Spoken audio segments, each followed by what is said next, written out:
Marketing and promoting your book with Amazon advertising. This is what everybody's been waiting for. They're like, all right, dude, this is where you're going to give the goods. Now, first of all, you're going to have to slow down a little bit. Pump the brakes.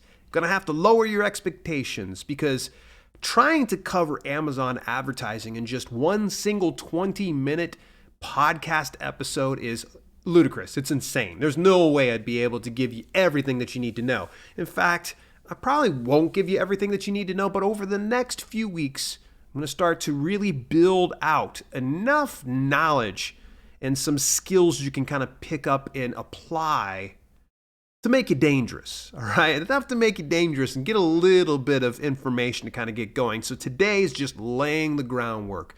So we're going to be talking about marketing, promoting your book with Amazon advertising in today's podcast, so stay tuned. What's happening? It is Dale here, and I'm just tickled to death you took a little bit of time out your day to spend a little bit of time with me to talk about my favorite thing, self-publishing books. And you know, it's episode 90. We are 10 episodes away from 100 episodes. The time has just flown by quickly. Seems like just yesterday I started doing live broadcasts over on Twitch. By the way, did you know if you're listening to this or you're watching this on the YouTube channel, you can watch this a week in advance on twitch.tv/self-publish? Yeah, I do all this live, and I usually do a little bit of jib-jabbing before and a little bit of jib-jabbing afterwards. So don't miss out on that. That's usually about the time that you're hearing this podcast.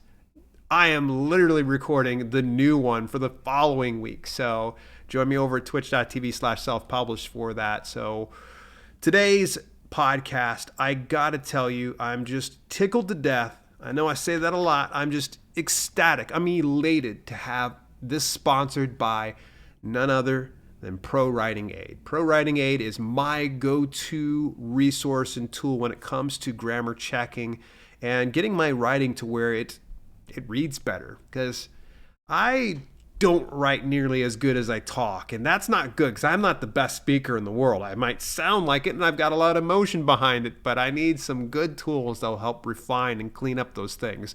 So today's podcast is exclusively sponsored by Pro Writing Aid. They are the platform that offers world-class grammar and style checking combined with more in-depth reports to help you strengthen your writing.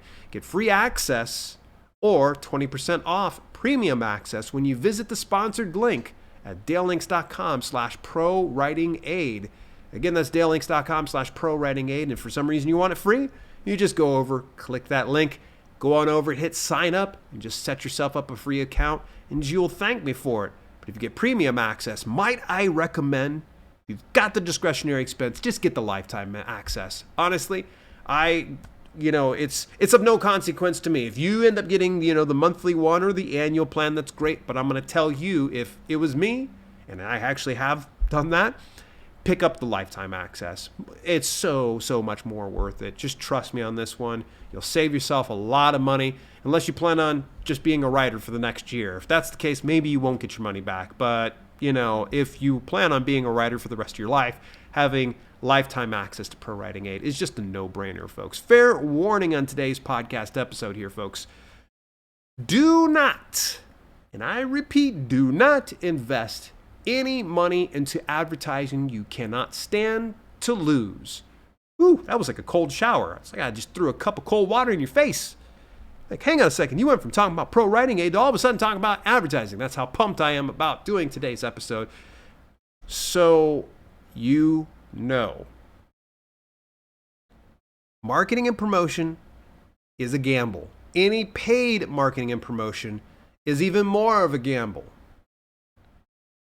Paid ads are never guaranteed. Anybody that tells you that I've got the blueprint that's going to make you thousands of dollars per minute, well, they're full of horse manure. I'm just going to keep it straight here for you. Amazon advertising is a fantastic model, and we're going to be building out this into a small mini series when it comes to discussing Amazon advertising, but we're just going to lay the groundwork, the fundamentals. This is Amazon Advertising 101. Why do you want to use Amazon advertising? You could still go with places like Facebook ads or Google ads or maybe even BookBub ads. But the nice thing about Amazon advertising is native advertising, which equals, ready for this? Drum roll, please. Warm audience. Warm audience means these people go to Amazon with the intent to spend money, to buy things. People don't go to Facebook to go buy things. No. They go to post pictures of their cats or the food that they're eating or their strong political views. In some instances, they get banned for it. So you go to Facebook, you do ads on there, it's an uphill battle. And yes, there are some people that just crush it when it comes to Facebook ads, but it's way easier over on Amazon because it's a warm audience. People are ready to buy things. Right now, as it stands, as of this podcast recording, January the 11th of 2021, there are 8 regions available for you to run ads through. And this includes the US, the UK, Germany, France, Italy, Spain, Canada, and Australia. 8 regions. Wow. I remember when it was just one region and we had to try to finagle our way into like UK or those other regions by getting an Amazon Advantage account. Those days are gone. We don't need to worry about that. They already got all the advertising set up for us. All you got to do is access it through your Amazon KDP dashboard. So if you're already publishing through Kindle Direct Publishing, you will automatically have these tools. If you are not publishing through Amazon KDP, say you're doing through Ingram Spark going to Amazon or through Lulu going to Amazon, you're already at a bit of a disadvantage. You will not have those tools readily available to you, and then you're going to have to look into other avenues like a seller account, like Amazon Advantage. But I'm not going to cover that avenue because it's just too much work. Just get a KDP account open, then you can be able to use this avenue. I believe when it comes to the regional reach right now, Amazon's just getting warmed up. Believe it or not, there are 2 types of customers. There's 2 types of customers here. One, the customer is, of course, your reader. The person that's going to go and buy your book. The second one is you. You're probably going, wait, what? I'm selling books, though. Yeah, but you're also a customer. Because if you're having to buy advertising through Amazon to advertise your Amazon published book, then guess what? You're a customer. Amazon wants your money. They want your customers' money. They want everyone's money. So where some people are like, oh, why is it inside Brazil yet? Why isn't it available over in Japan yet? Hang on. Hang in there. Amazon wants your money. They're going to build out that infrastructure, and in due time, my theory, they're going to cover those regions. So you can access each region through your KDP dashboard. All you got to do is log in. You look at the very top and it says marketing. Hit that marketing tab, and underneath that marketing tab, you'll select the region from the drop-down menu. And it'll take you on over into your Amazon advertising dashboard. Now, the very first thing you're going to need to do, and this is going to be each region. It's a pain in the rear end, but you only have to do it once unless something changes. Before you run a campaign, you'll need to enter payment information, be it your credit card or your bank info, all that stuff. Because they're not going to run campaigns, just based on the fact that you got books with them. They want to make sure that you've got a good, legit payment system, so that way they can bill you for any time that you're running ads. Here's where it gets kind of interesting. Now, remember, you'll need to go through, set up each one of those regions if you're going to advertise that region. If you don't plan on advertising that region, don't bother setting it up. All right? No sense doing it. Here's where it gets interesting. They're going to bill you on a credit-based system. This is what throws people off. At first, when you set up your credit card, they're going to probably do like a ping of sorts, where they do like $1 and some odd change type charge, just to make sure that your credit card's not jacked, or it's not like a false thing. And as soon as that's set, then you're going to be able to run any ads that you want to. After that, they're going to base you on this credit-based system. And as you hit each one of these tiers, it'll stay at that higher level. Now, that might sound like Greek at first, so let me just walk it back for a second. Okay, there we go. We reversed it. That was a horrible rewind, by the way. They're going to bill you based on $50, $150, $200, $350, and $500. So meaning that you start up your ads and you start running them. Okay? They've already done the ping. You're good to go. Then it goes into, if you hit a $50 threshold for your ads during the course of the month, they will bill. Boom. It'll just hit your credit card right then. Same thing. Hits 150, boom. They'll go ahead and bill. Now, if you don't hit any of those tiers, whatever the balance is, they're going to charge you on the third day of the next month. So let's say for this January, let's pretend I only did $25 in ads. Then on February the 3rd, my credit card is going to get billed $25. There's no extra thing. They're not going to charge you a monthly fee, by the way. If you don't put any ads, they're not going to charge you for anything. That's the beauty of using Amazon advertising. It doesn't cost you a dime unless you're actually advertising through them.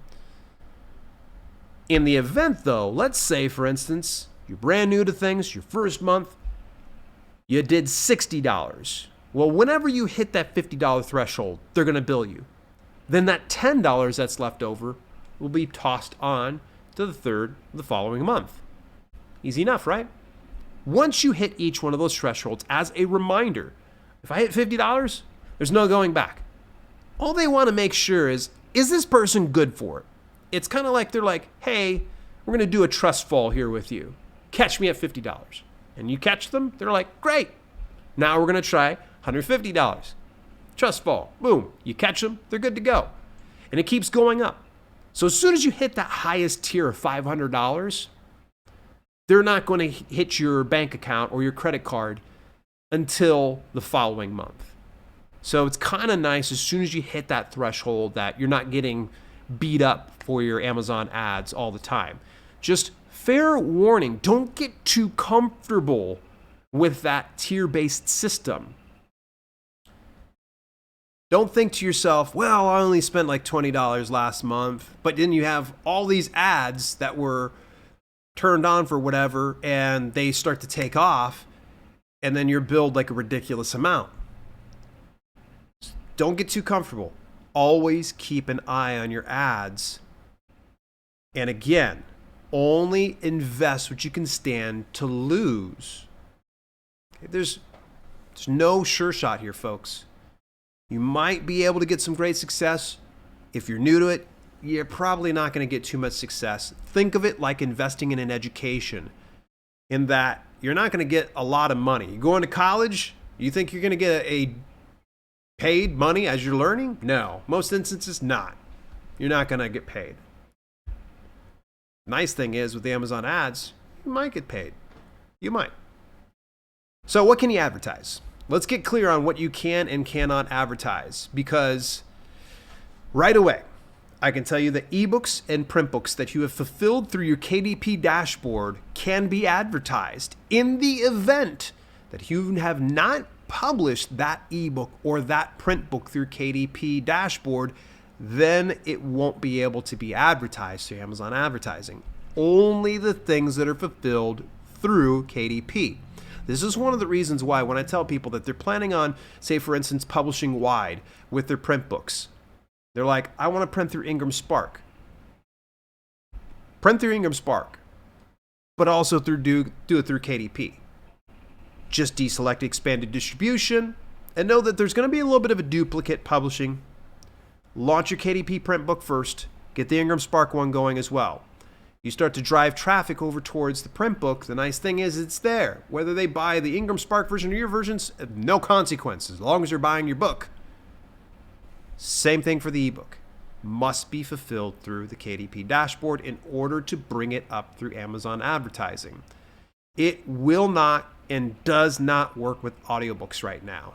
For whatever reason, Amazon advertising is not allowing us to promote our audiobooks, what I think is just absolutely ludicrous, but that's on them. There are 3 campaign types: sponsored products, sponsored brands, which is pretty new, and also lock screen ads. Now, in their words, for sponsored products, promote products to shoppers actively searching with related keywords or viewing similar products on Amazon. Next one, sponsored brands. This is a new one. This is kind of cool. Help shoppers discover your brand and products on Amazon with rich, engaging creatives. So let's say, for instance, that you're a prolific author. You can start to run entire, almost like they're like billboard style ads to where it'll push your entire series of books. Like sponsored brands, and I'm really glad to see they finally rolled that out because it was only available through Amazon Advantage. Now they have it available through Amazon advertising, and it's way easier to put together than what it was in Amazon Advantage over a year ago. Lock screen ads. These ads are based on shoppers' interests and are shown when they unlock their Kindle e-readers or Fire tablets to begin reading or shopping for books. Now, those of you that are listening to this on the podcast probably won't be able to see this visual, but I'll share with those that are over on the YouTube podcast. You have your Kindle reader, and it actually will have the ad for a specific book. So right now it has It's a Wonderful Midlife Crisis by Robin Peterman, all right?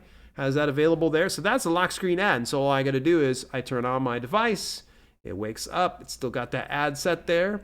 At this point, it's going to offer for me to read it now if I want to. And at that instance, Robin Peterman will probably end up having to pay for my click. And I can also just swipe right past it. So lock screen ads are an interesting thing, and I'm going to get to that in just a minute and why I say it's interesting.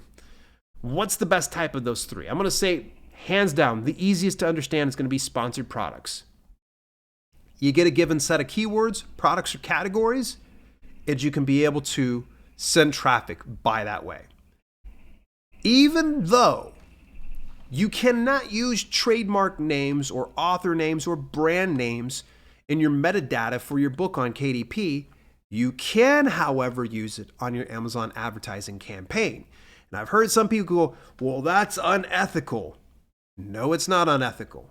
It's just a simple thing of, for instance, let's say I'm watching a wrestling show and someone going ahead and advertising me some energy drinks. How is that bad? Okay. Someone at the energy drink headquarters said, I bet you this audience skews towards this direction. They get energy drinks, so I'm going to sell it to them. The same thing works for your ad. So if you're writing horror books, it would behoove you to target Stephen King fans or Dean Koontz fans. They're going to be the people that you want. There's nothing unethical about it. It's absolutely allowed. You just can't put it inside your metadata. That's when it's misrepresenting it. So it's all about targeting the right audience with the keywords or the products or the categories. The next one, sponsored brands. Now, I'm going to tell you that I've not had a chance really to do more than dabble with it, but I do believe it is a great option because it's just the next step up from sponsored products. Now, my next one, when it comes to lock screen ads, I'm going to give it a score of meh. I'm going to give it a score of meh. I just don't see the value in this, in using lock screen ads. I tried it out. You burn through your budget really, really, really fast with very, very little clicks. And it sucks. So until somebody can actually tell me otherwise, lock screen ads are hard pass for me. All right, so how does Amazon ads work? I'm just going to briefly touch this as we start to wrap up today's podcast. Ads are served based on keywords or products you select. There's 3 metrics. We're going to talk more about this in next week's episode. Impressions. Impressions means when your ad is served to an audience, whether they see it or not, doesn't matter. As long as it's put in front of them. Impressions are, you ready for this? My favorite cost. Free. Yeah, I sung it just like that for you. Horribly out of tune. For good reason, so you can remember this later. Impressions are free. Clicks, though, are when people click on your ad. So when it's served up, it's an impression. When they click on the ad, that's when it costs you, when someone clicks on your ad. But the big victory comes when someone buys your product. So you've put your ad in front of them, they've clicked on your product, and they buy it. Ding, ding, ding. Give that author a cigar. So how do we get successful ad campaigns? Well, you're going to have to stay tuned over the next few weeks, and we're talking more about that. Special thanks to our sponsors, Pro Writing Aid. The more you use Pro Writing Aid, the more you grow as a writer. Visit DaleLinks.com/ProWritingAid to get 20% off your premium access or even get a free account right away. Join the 2020 Finish Strong Challenge. Folks, that you're probably listening to this next week. It is actually wrapping up and it's done. So I'm saying this more for the live audience. You're going to join the 2020 Finish Strong Challenge at DaleLinks.com/challenge. It is good till January the 15th, and we'll be drawing a winner on the 16th live on the YouTube channel. And also, final tip, when it comes to Amazon ads, I think I've given you all the tips that you need. Just stay tuned over the coming weeks. Grab a copy of Amazon Keywords for Books and Promotional Strategies for Books at DaleLinks.com/ASP. That means Amazon Self-Publisher. Those two books will lay a little bit of the foundation that you need to understand when it comes to how your book is relevant and how you can win a specific auction for a keyword based on your relevancy. And I'm going way down that path. You know what? Let's put a pin in it. We'll do this on episode 91. So in the meantime, subscribe or follow me on your preferred podcasting platform and leave me a review. It'd mean the world to me. Till later, this has been Self-Publishing with Dale, and I will chat with you next week.